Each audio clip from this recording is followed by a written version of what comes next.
नमस्कार, चंडीगढ़ से आपका स्वागत है। मैं हूं शैली तनेजा। आइए सबसे पहले नजर डालते हैं कुछ अहम खबरों पर।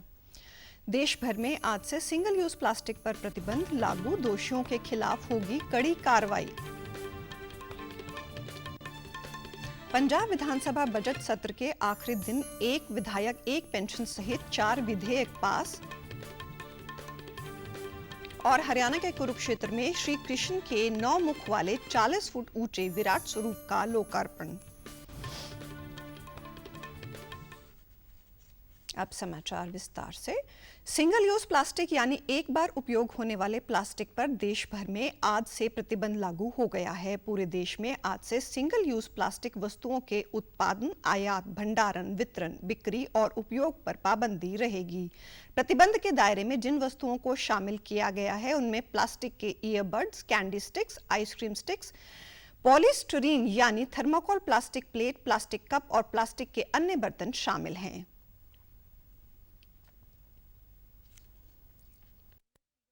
As a marks a very important day in realizing the vision of clean and green India of Honorable Prime Minister Shri Narendra Modi ji. The single-use plastic ban comes into effect from today. This historical step will be instrumental in realizing the vision of plastic-free India. पर्यावरण, one और जलवायु मंत्रालय ने बताया कि प्रतिबंध के प्रभावी क्रियान्वयन के लिए एकल उपयोग प्लास्टिक सामान के अवैध उत्पादन, आयात, भंडारण, वितरण और बिक्री पर निगरानी रखने के लिए राष्ट्रीय राज्य स्तर के नियंत्रण कक्ष बनाए जाएंगे। चंडीगढ़ में वर्ष 2019 में ही सिंगल यूज प्लास्टिक के सामान पर पाबंदी लगा दी गई थी, लेकिन पूरे देश में ये पाबंदी आज से लागू हो रही है। इसलिए प्रशासन ने लोगों से अपील की है कि वे अपने रोजमर्रा की जिंदगी में सिंगल यूज प्लास्टिक के सामान का इस्तेमाल ना करें। ऐसा ना करने पर कानूनी कार्रवाई की जाएगी। हरियाणा में भी सिंगल यूज प्लास्टिक पर प्रतिबंध लगा दिया गया है। प्रवक्ता ने बताया कि प्रधानमंत्री नरेंद्र मोदी ने आह्वान पर एकल उपयोग वाली प्लास्टिक वस्तुओं पर प्रतिबंध रहेगा। प्रतिबंध को लागू करने के लिए राष्ट्रीय एवं राज्य स्तरीय नियंत्रण कक्ष स्थापित किए जाएंगे।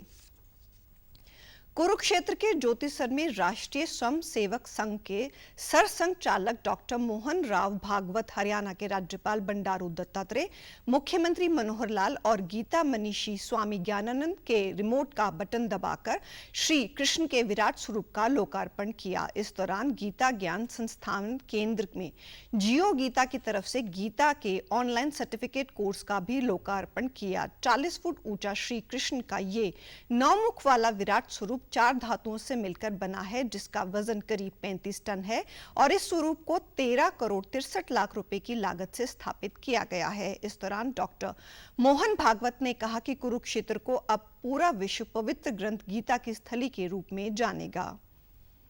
गीता की वर्तमान प्रासंगिकता, तो मुझे यह शीर्षक भी अप्रस्तुत लगता है, क्योंकि उसकी शाश्वत प्रासंगिकता है। जब तक सृष्टि है तब तक गीता की प्रासंगिकता है, क्योंकि गीता तो बताई ही गई इसलिए धर्म संस्थापनार्थाय, साधुओं का परित्राण, उसमें तो किसी के मन में किंतु परंतु नहीं आता, क्योंकि परित्राण करना अच्छा काम है।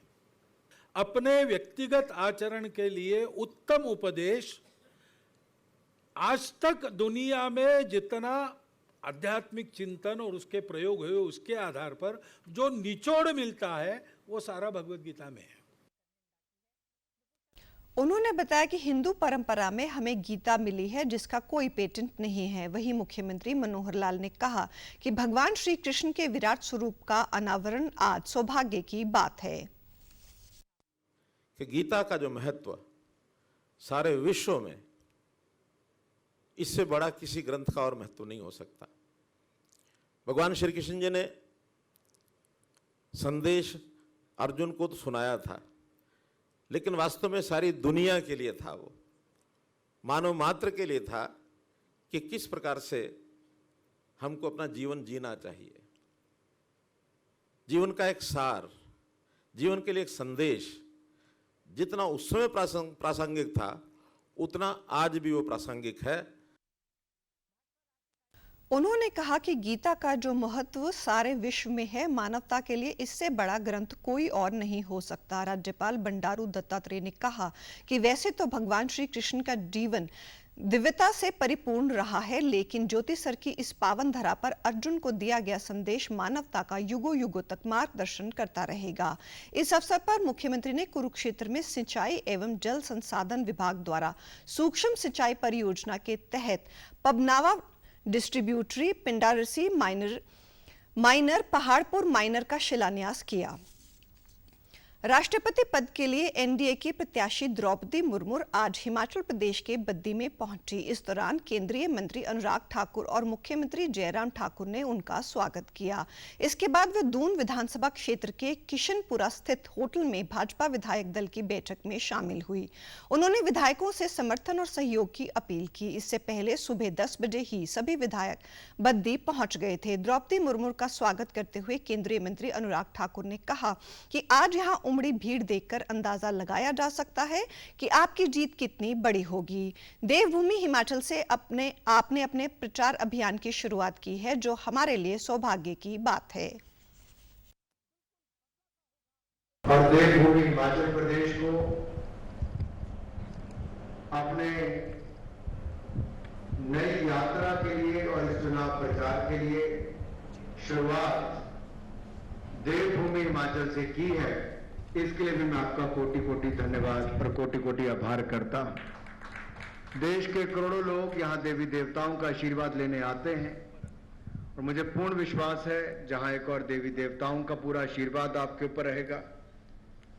यहां से सभी का सहयोग, समर्थन और वोट भी रिकॉर्ड यहां से हिमाचल प्रदेश से आपके चुनाव में होगा।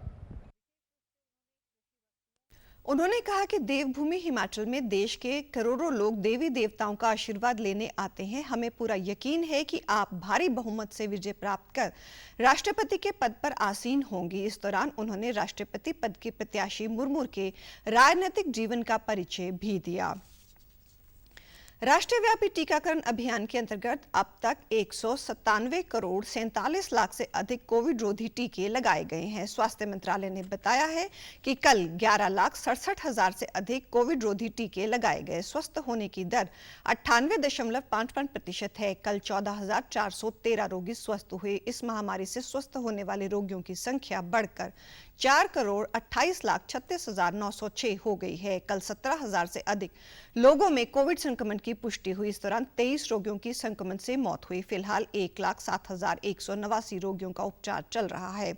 अब तक 86 करोड़ 23 लाख से अधिक नमूनों की जांच की गई है।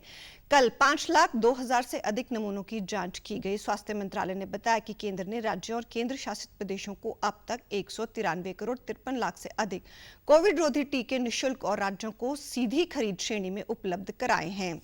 11 करोड़ 36 लाख से अधिक टीके अब भी राज्यों और केंद्र शासित प्रदेशों के पास शेष हैं। कल चंडीगढ़ में 69 नए संक्रमित मिले, जिनमें संक्रमण दर 5.71% पर पहुंच गई है। कल 65 मरीजों को ठीक होने पर छुट्टी दे दी गई। अब शहर में सक्रिय मरीजों की संख्या 572 हो गई है।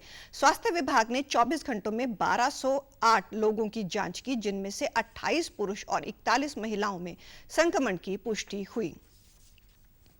हरियाणा सरकार द्वारा औद्योगिक क्षेत्र में किए गए उल्लेखनीय कार्यों के लिए वाणिज्य एवं उद्योग मंत्रालय ने state ease of doing business के 5वें संस्करण में हरियाणा के टॉप अचीवर्स कैटेगरी में शामिल होने की घोषणा की है। वहीं सरकार द्वारा एमएसएमई के क्षेत्र में किए गए कार्यों के लिए प्रदेश को तीसरा स्थान हासिल हुआ है। कल नई दिल्ली में भारत सरकार के एमएसएमई मंत्रालय द्वारा उद्यमी भारत कार्यक्रम के तहत आयोजित एमएसएमई नेशनल अवार्ड समारोह में प्रधानमंत्री नरेंद्र मोदी ने हरियाणा के मुख्यमंत्री दुष्यंत चौटाला को ये अवार्ड दिया। दुष्यंत ने अवार्ड लेने के बाद प्रधानमंत्री नरेंद्र मोदी और भारत सरकार के एमएसएमई मंत्रालय का धन्यवाद किया। इस कार्यक्रम में हरियाणा के 2 एमएसएमई को भी अवार्ड मिला। इनमें डॉक्टर हरजिंदर कौर तलवार को वुमेन कैटेगरी के स्मॉल सर्विस एंटरप्राइजेज में प्रथम स्थान और ऋषभ गुप्ता को मैन्युफैक्चरिंग माइक्रो एंटरप्राइजेज की ओवरऑल कैटेगरी में तीसरे स्थान का अवार्ड मिला। उद्योग एवं वाणिज्य विभाग के प्रधान सचिव विजेंद्र कुमार ने बताया कि सभी राज्यों और केंद्र शासित निर्वाचित प्रदेशों को इन सुधारात्मक कदमों के क्रियान्वयन और फीडबैक के आधार पर रैंक किया गया है। टॉप अचीवर्स कैटेगरी में हरियाणा के अलावा आंध्र प्रदेश, गुजरात, कर्नाटक, पंजाब, तमिलनाडु और तेलंगाना शामिल हैं। पंजाब विधानसभा के बजट सत्र के आखिरी दिन सरकार की ओर से 4 बिल पेश किए गए, जिन्हें चर्चा के बाद सर्वसम्मति से पास कर दिया गया। इनमें विधायकों को मिलने वाली पेंशन के नियमों में बदलाव संबंधी बिल भी शामिल था। कैबिनेट मंत्री गुरमीत सिंह मीत हेयर ने Punjab state legislature member amendment bill 2022 पेश किया। बिल में प्रावधान किया गया है कि विधायक रहे हर एक सदस्य को 60,000 रुपए प्रति माह पेंशन और महंगाई भत्ता अदा किया जाएगा, भले ही वे कितनी बार विधायक रहा हो। वित्त मंत्री हरपाल सिंह चीमा ने Punjab physical responsibility and budget management संशोधन बिल, पंजाब ग्रामीण विकास संशोधन बिल और पंजाब कृषि उत्पादन विपणन संशोधन बिल 2022 भी सदन में पेश किए, जिन्हें सर्वसम्मति से पारित कर दिया गया। इस दौरान गढ़शंकर से आपके विधायक जय किशन रोड़ी को पंजाब विधानसभा का डिप्टी स्पीकर बनाया गया है। वहीं ठेका आधार पर सेवाएं दे रहे सभी योग्य मुलाजिमों को नियमित करने के लिए मुख्यमंत्री भगवंत मान ने 3 सदस्यीय कैबिनेट कमेटी के गठन का ऐलान किया। इस कमेटी में कैबिनेट मंत्री हरपाल सिंह चीमा, गुरप्रीत सिंह मीत हेयर और हरजोत सिंह बैंस शामिल हैं। यह कमेटी इस नए बिल को पास करने के लिए सभी कानूनी अड़चनें दूर करेगी। और अब पेश है खबरें फटाफट। शिवसेना के बागी नेता एकनाथ शिंदे बने महाराष्ट्र के नए मुख्यमंत्री। भाजपा नेता देवेंद्र फडणवीस ने ग्रहण की उप मुख्यमंत्री के रूप में शपथ। 18 जुलाई से 12 अगस्त तक बुलाया गया संसद का मानसून सत्र। लोकसभा सचिवालय ने बताया सत्र में होंगी 18 बैठकें। भारतीय स्टेट बैंक आज से 10 जुलाई तक अपने 29 शाखाओं के साथ चुनावी बॉन्ड जारी करने और भुनाने के लिए अधिकृत। ओडिशा के जगन्नाथपुरी में आज से रथ यात्रा शुरू। 9 दिन तक चलने वाले इस उत्सव में 10 लाख से ज्यादा श्रद्धालु लेंगे हिस्सा। कोरोना वायरस का खतरा भी टला नहीं, इसलिए सभी से निवेदन है कि बाहर जाने के समय मास्क जरूर पहनें, सामाजिक दूरी बनाए रखें, बार बार अपने हाथ साबुन से धोएं और सैनिटाइजर का इस्तेमाल करें। और आप हमारे समाचार YouTube channel DD news Chandigarh, Facebook DD news Chandigarh, Twitter handle DD news CHT पर भी देख सकते हैं। इसी के साथ चंडीगढ़ से समाचारों का सिलसिला समाप्त होता है। अब मैं स्टूडियो से बाहर जा रही हूं तो मैं अपना मास्क पहन रही हूं। आप भी घर से बाहर जाएं तो मास्क जरूर पहनें। नमस्कार।